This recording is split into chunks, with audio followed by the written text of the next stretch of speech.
We're giving your college fund to Cameron. He needs it more than you do. Mom said it during Thursday dinner at Applebee's, right after the waiter brought our appetizers. She didn't whisper it or pull me aside. She just announced it like she was telling me they'd repainted the garage. My mozzarella stick stopped halfway to my mouth, but I didn't drop it. I didn't make a scene either. I just turned slowly to look at my boyfriend, Jonathan, sitting beside me in the booth, and the way his jaw tightened told me everything was about to shift. Before I tell you what happened next, let me ask you something. Where are you watching from right now? And when you hear how this played out, tell me honestly, what would you have done? My name is Stephanie.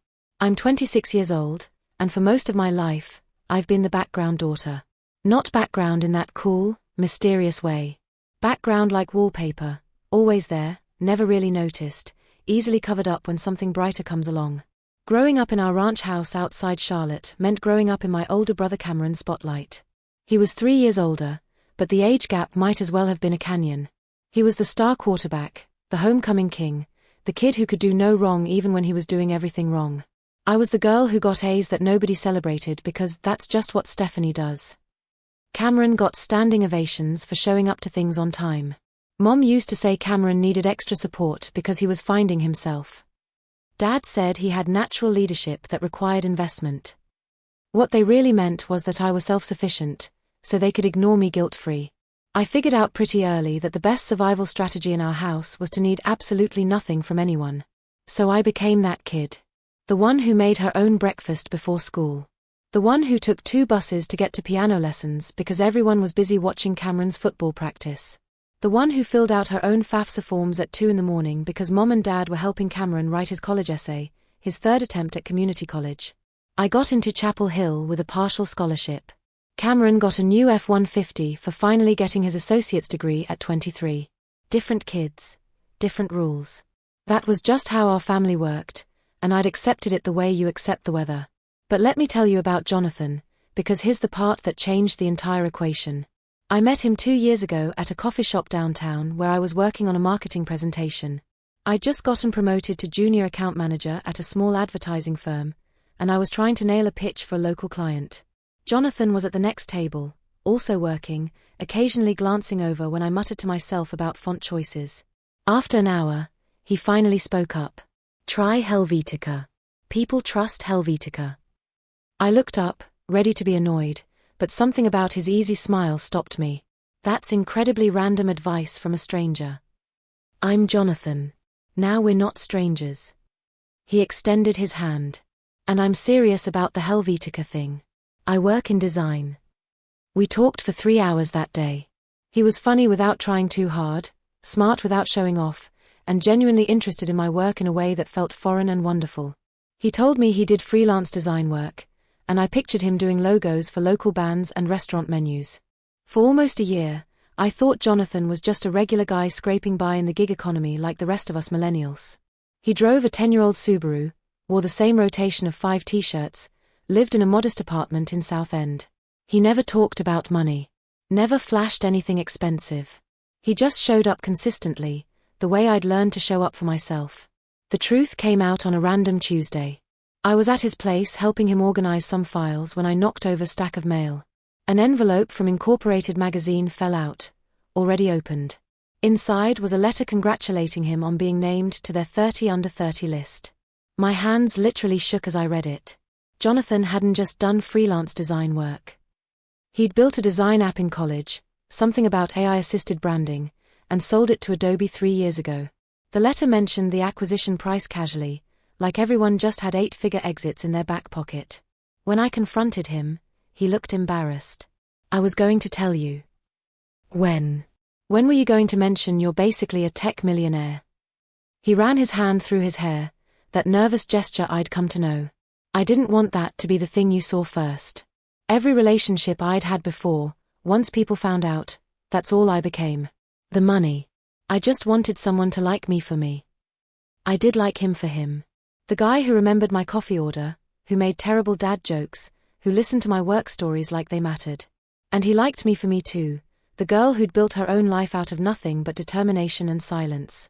When Jonathan proposed last winter, on a random hike, no photographer, no elaborate setup, just him and me and a ring that made my breath catch, I called my parents with shaking hands. I expected them to be happy for me. Instead, Mom's first question was, "What kind of ring is that? Is that a real diamond?" Dad wanted to know what Jonathan did for work, that edge in his voice that said he was already sizing up whether this guy was good enough for his daughter. The irony wasn't lost on me. "He's in tech," I said, keeping it vague. Something in my gut told me that if they knew the truth, everything would warp.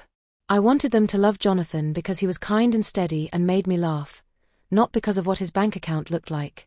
We started planning a simple wedding. Nothing crazy. A ceremony at the Botanical Gardens, maybe 75 people, a taco truck for catering because we both loved tacos and hated pretentious wedding food. My parents had mentioned, years ago, that they had money set aside for both kids' weddings. The same amount for each, Dad had promised. Fair and square. I hadn't asked about it, hadn't even thought about it much because Jonathan and I were paying for most things anyway. But I assumed it was there, this one thing they'd planned for me, this one sign that maybe I'd mattered all along. Then came Thursday dinner at Applebee's. Cameron was there with his girlfriend, Brittany, who sold essential oils on Facebook and thought vaccines were a government conspiracy. They'd gotten engaged 2 months earlier and were already planning something massive at a resort in Myrtle Beach. 200 guests, open bar, a dress that cost more than my first car. That's when Mom cleared her throat and dropped the bomb. "We're giving your college fund to Cameron. He needs it more than you do." I set down my mozzarella stick very carefully. I could feel Jonathan go still beside me, but I kept my eyes on my mother. "You're giving him my college fund? The money you promised was for my wedding." Dad jumped in, that dismissive hand wave he always did. "Stephanie, honey, you're doing fine. You've always been fine. Cameron's trying to start a business, and he needs capital. You'll understand when you're older." I was 3 years younger than Cameron. The math wasn't mathing. "What kind of business?" Jonathan asked quietly. "A gym," Cameron said proudly. "You know, like CrossFit but more accessible." "You hate exercise," I said flatly. "I'm growing as a person, Steph. God, why are you always so negative?" Before I could respond, Jonathan stood up. Slowly, deliberately. He pulled out his phone, his face calm but his eyes harder than I'd ever seen them. "Should I tell them what I do for a living?" The table went quiet. Mom looked confused. Dad's expression flickered with something like annoyance. Cameron leaned back, smirking like this was some kind of joke. "What do you mean?" Dad asked with a nervous laugh. "You do tech stuff, right? Like IT support or something?" Jonathan didn't laugh. He pulled up something on his phone and turned the screen toward my father. "I'm the founder of Brandflow AI. Maybe you've heard of it. Adobe acquired it 3 years ago. That article there breaks down the purchase price if you're curious."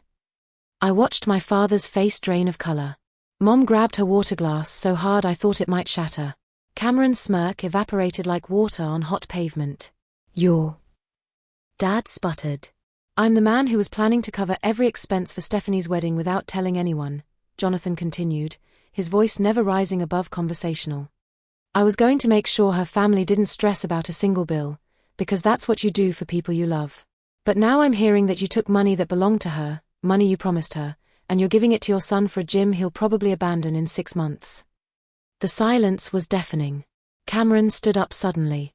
"I didn't know it was Stephanie's money. Mom said it was extra savings." "Sit down, Cameron," Dad snapped, but all the authority had leaked out of his voice. Jonathan slipped his phone back into his pocket. "Here's what's going to happen. You're going to return every single dollar you took from Stephanie's fund. I don't care how you do it. Sell something. Take out a loan. Figure it out.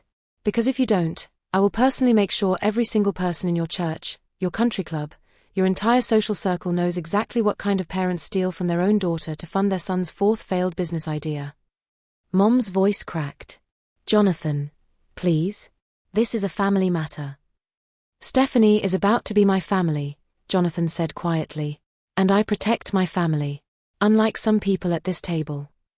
I watched my parents collapse in on themselves. Dad's swagger, that cocky certainty he'd worn my entire life, crumbled like cheap drywall. Mom kept looking between Jonathan and me as if trying to recalculate an equation she'd gotten wrong for 26 years. I stood up then, pushing my chair back slowly. I didn't yell. Didn't cry. Just looked at my father and said something I'd been holding in since I was 8 years old.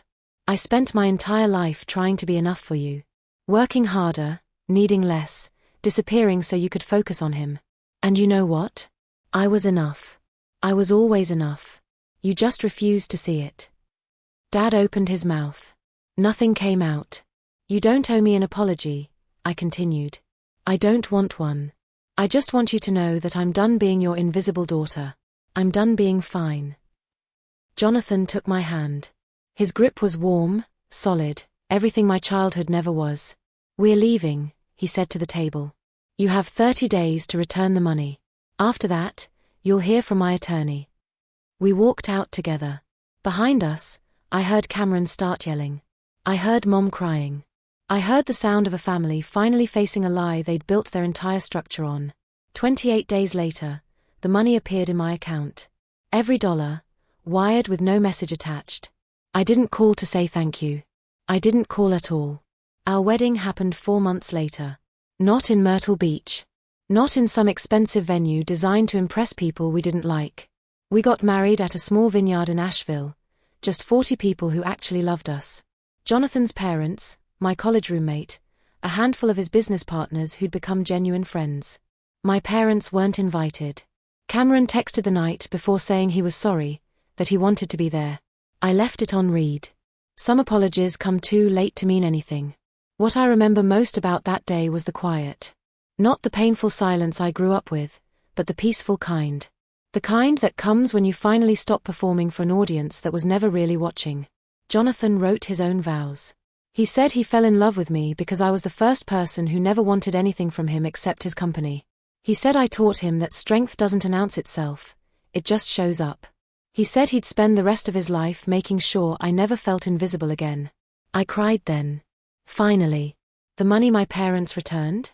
I donated all of it to a scholarship fund for first-generation college students.